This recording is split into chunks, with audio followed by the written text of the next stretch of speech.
صوفی علماء کونسل کا SUC channel.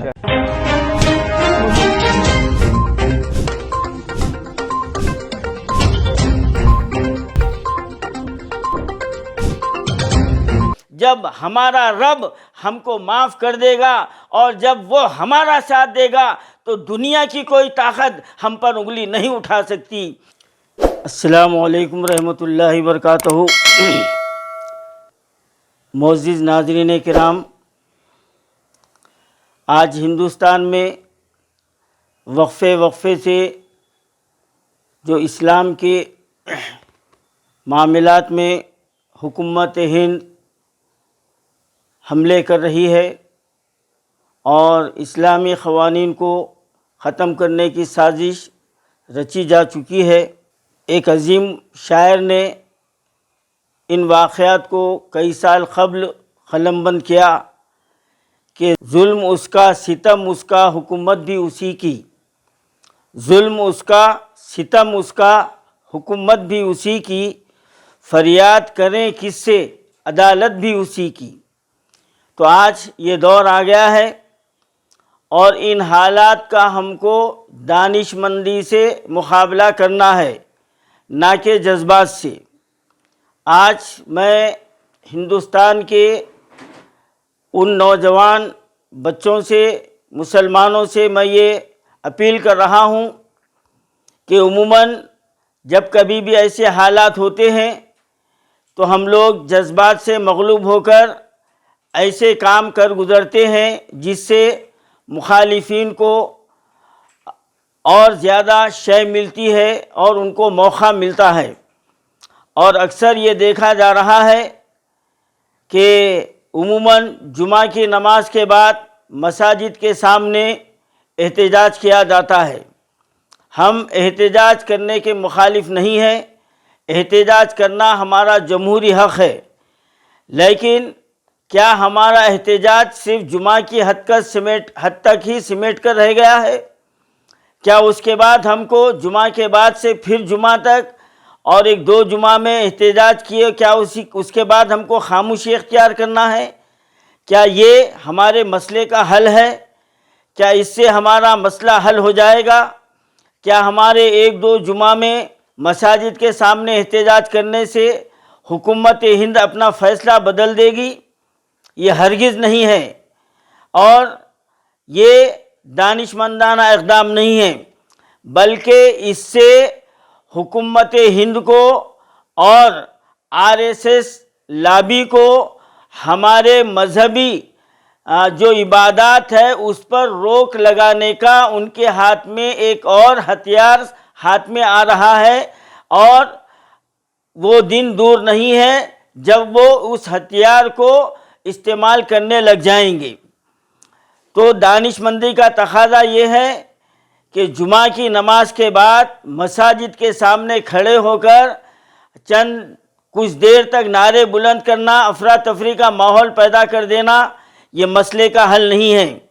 اور اب جبکہ جمعہ کا دن اور اس کے بعد شب برات ہے اور تمام رات مسلمان عبادت میں گزارتے ہیں اور تمام مساجد پر رہتی ہے، اور عموماً یہ رات ہمارے لیے بڑی ہی متبرک رات ہے، اور اس رات میں رحمت باری تعالیٰ جوش میں آتی ہے اور ہمارے گناہوں کو معاف کیا جاتا ہے۔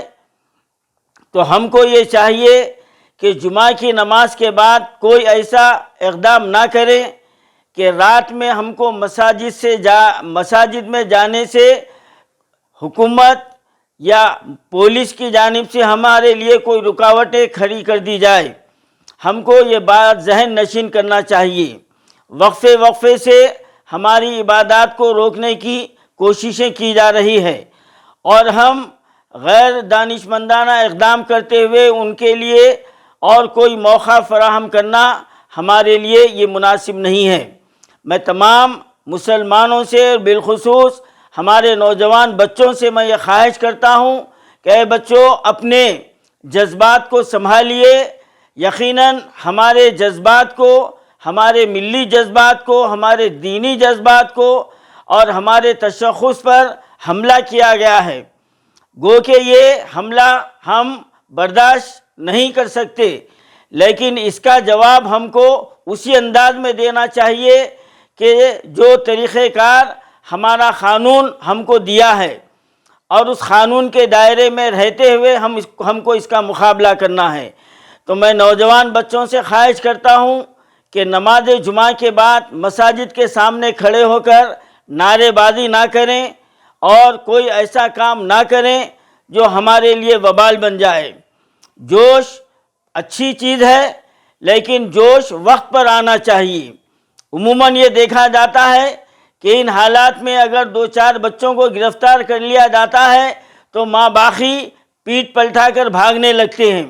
وہ تمام کو یہ ہمت نہیں ہوتی کہ گرفتار کرنے والے بچوں کو اسی وقت پولیس کے شکنجے سے چھڑائیں، اس گاڑی کو گھیر لیں یا اس کے سامنے آ جائیں۔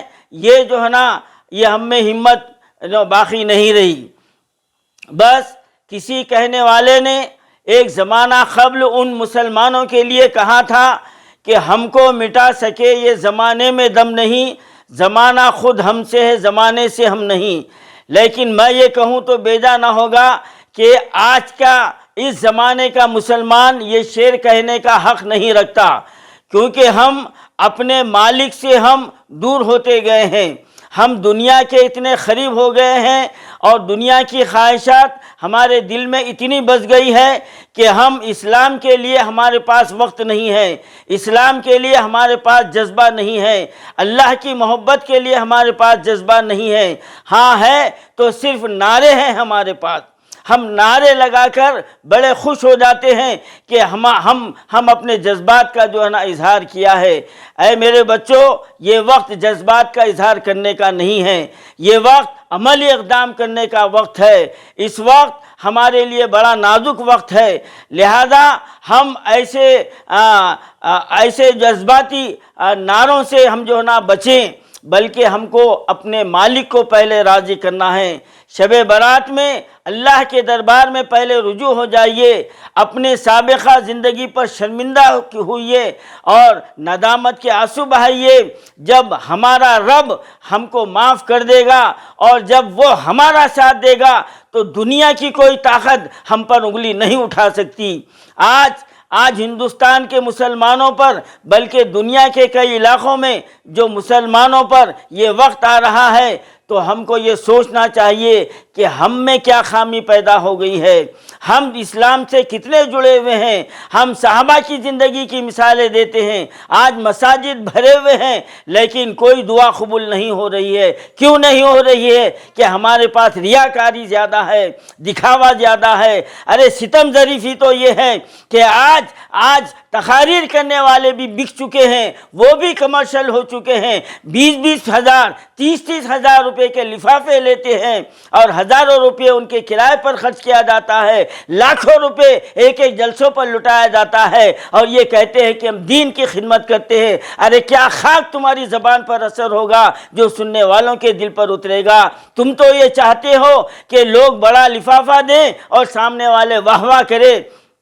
کیا یہ اسلام کی تبلیغ ہے؟ تو تم یہ کیسے کہہ سکتے ہو کہ زمانہ ہم سے ہے اور زمانے سے ہم نہیں، یہ ہرگز نہیں ہے، بلکہ ہمارے آباء و اجداد کی زندگی تھی جو پیٹ پر پتھر باندھتے تھے اور جو ہے نا ہاتھ میں جو کچھ بھی ملتا نکل پڑتے تھے، تو اللہ کی غیبی مدد ہوتی تھی اور ہزاروں کا لشکر زیر ہو جاتا تھا اور چند مٹھی بھر بھوکے پیاسے جیالے ان پر غالب آ جاتے تھے۔ آج کیا ہمارے پاس وہ جذبہ باقی ہے؟ آج کیا ہمارے پاس اللہ کی محبت باقی ہے؟ کیا آج ہمارے پاس اللہ کے رسول کی اطاعت باقی ہے؟ کیا ہم صحابہ کی زندگی پر ہم عمل کر رہے ہیں؟ کیا اولیاء اللہ کے طور طریقے پر ہم چل رہے ہیں؟ نہیں ہے۔ آج ہمارے پاس حرام و حلال کی تمیز چلی گئی ہے۔ آج ہم حرام کو بھی نیا فتویٰ دے کر حلال بنا کر استعمال کر رہے ہیں۔ تو پھر بھلا ہم میں انہیں اسلامی جرت کہاں سے پیدا ہوگی، ہم میں انسانی غیرت کہاں سے اٹھے گی، ہم اسلام کے لیے کچھ کرنے کا جذبہ ہم میں کہاں سے آئے گا؟ پہلے اس بات کا ہم کو جائزہ لینا ہے، ہم کو یہ سوچنا ہے اب وقت بہت ہو چکا ہے، اگر اب بھی ہم بیدار نہیں ہوئے تو پھر یاد رکھو آپ، ہم کو یہ مٹھی بھر فرقہ پرست ہم پر غالب آنے سے کوئی نہیں بچا سکتا، کوئی نہیں بچا سکتا۔ وقت ہے ابھی بھی سمجھ جاؤ، اے مسلمانوں، اے نوجوان بچوں، اللہ کی ڈوری کو مضبوطی سے تھامو اور اللہ کو پکارو۔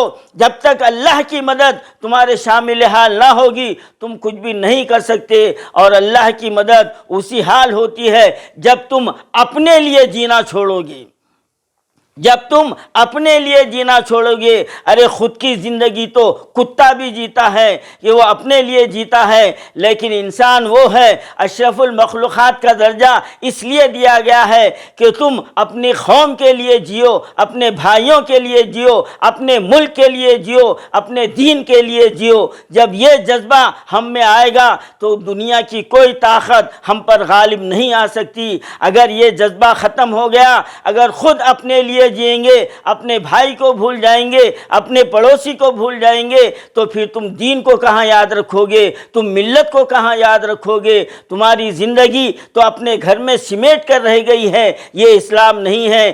اگر یہ سوچ صحابہ کرام میں ہوتی تو آج ہندوستان میں اسلام نہیں ہوتا، دنیا کے کئی خطوں میں مسلمان نہیں ہوتا، وہاں پر اسلام نہیں پھیلتا۔ اور یہی وہ سوچ تھی کہ وہ تنہا نکلتے تو ہزاروں ان کے پیچھے آ جاتے۔ کیوں کہ ان کے پاس جذبہ تھا، ان کے پاس اخلاص تھا، ان کے پاس ایثار و قربانی ان کے اندر کوٹ کوٹ کر بھری ہوئی تھی۔ آج ہم یہ ہے کہ عیش و عشرت کی زندگی ہمارے لیے سب کچھ ہے۔ تو یہاں پر میں یہ پیغام دینا چاہتا ہوں ہمارے نوجوان بچوں سے کہ جمعہ کے دن کوئی ایسا کام نہ کریں کہ پھر اس شب میں جو ہماری متبرک شب ہے، توبہ و استغفار کی شب ہے، گناہوں کی معافی مانگنے کی شب ہے، اس میں کسی قسم کی رکاوٹ ہو جائے، ایسا کوئی اقدام نہ کیجیے۔ یقیناً اس مسئلے پر ہم کو خاموش بیٹھنا نہیں ہے، لیکن ہم قانونی لڑائی لڑیں گے، ہم قانونی دائرے میں احتجاج کریں گے، اور ایسا احتجاج کریں گے کہ مخالفین بھی جو ہے نا وہ ماننے پر مجبور ہو جائے۔